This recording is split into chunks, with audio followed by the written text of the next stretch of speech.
સંક્રાંતિ જેવો તહેવાર આવે છે ભાઈ ને આપણે ગાય માતાઓ માટે બનાવવાના છે લાડવા. તો આપણે સૌથી પહેલું કામ કરશું, ગાડીમાં ઘઉંને લોડિંગ કરીને દરવા નાખવાનું ને આ બાજુની સાઈડથી આપણે શેડને આખો પેક કરવાનો છે, કારણ કે ઠંડી પડે છે ફૂલ. એટલે પાછળના જે ભાગમાં બાકી હતું એમાં આપણે ફૂલ પેકિંગ કરી દઈએ અને પછી આપણે અંદર જે આ નંદી મહારાજને ગાય માતાઓ છે એને કાંઈ ટેન્શન ન રહે.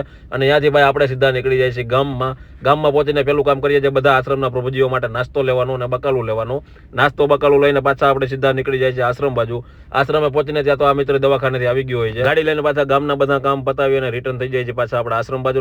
ગાય માતાજીને બધાને વારા ફરતી વારા ઉભા કરવાના છે. તો અહીંયાથી શરૂઆત કરીએ ને બધાનું જમવાનું તૈયાર છે, ખોળ ને ભૂસો ને કાંઈ ઘટે નહીં, કારણ કે હેલ્ધી રહેવા જોઈએ. અને જે કાંઈ થાય તમે બધા મિત્રો થોડો ઘણો સહયોગ કરીને વિડીયોને પણ શેર કરી દેજો. અને આ બાજુની સાઈડ આપણા બધા પ્રભુજીઓ વારે પછી ઘણી બધી વાર અમે ફ્રી ટાઈમમાં મનોરંજન કરતા હોઈએ છીએ. અને આ બધા બેઠા છે તડકામાં. આ બાજુની સાઈડ આપણે સાફ સફાઈનું થોડું ઘણું કામ ચાલુ છે. પાછા અમે બે મિત્રો નીકળી જાય છે ગામમાં અને ત્યાંથી ભાઈ ઘંટીએથી આપણે જે બધું ભૂસું દરવા નાખ્યું છે લાડવા બનાવવા માટે એને લઈને પાછા પહોંચીએ છીએ આપણા આશ્રમે. અમારી આસપાસમાં ક્યાંય નિરાધાર પ્રભુજી દેખાય તો અમને પેલા ભાઈ તમે બધા મિત્રોએ 1200 રૂપિયાનો સહયોગ કર્યો હતો અને અત્યારે તમે આ શેડનું પરિણામ જોઈ શકો છો. ચારી બાજુ આખો શેડ આપણે જે એમાંથી જ આપણે ઊભો થયો તો એવું કહી શકીએ આપણે.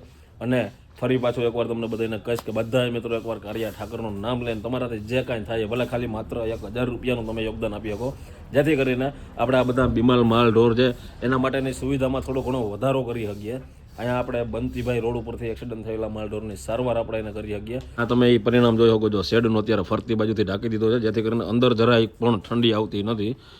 અને આપણા જે આશ્રમમાં રહેતા બધા પ્રભુજીઓ છે તો એના માટે આપણે થોડી ઘણી સુવિધા વધારી શકીએ. આવે છે સંક્રાંત જેવો તહેવાર આવે છે ખીહર, એટલે એકવાર દ્વારિકાધીશનું નામ લઈ અને જે કાંઈ થાય આજે પાછો તમને ફરી એકવાર કહીશ કે બધાય મિત્રો સહયોગ આપજો.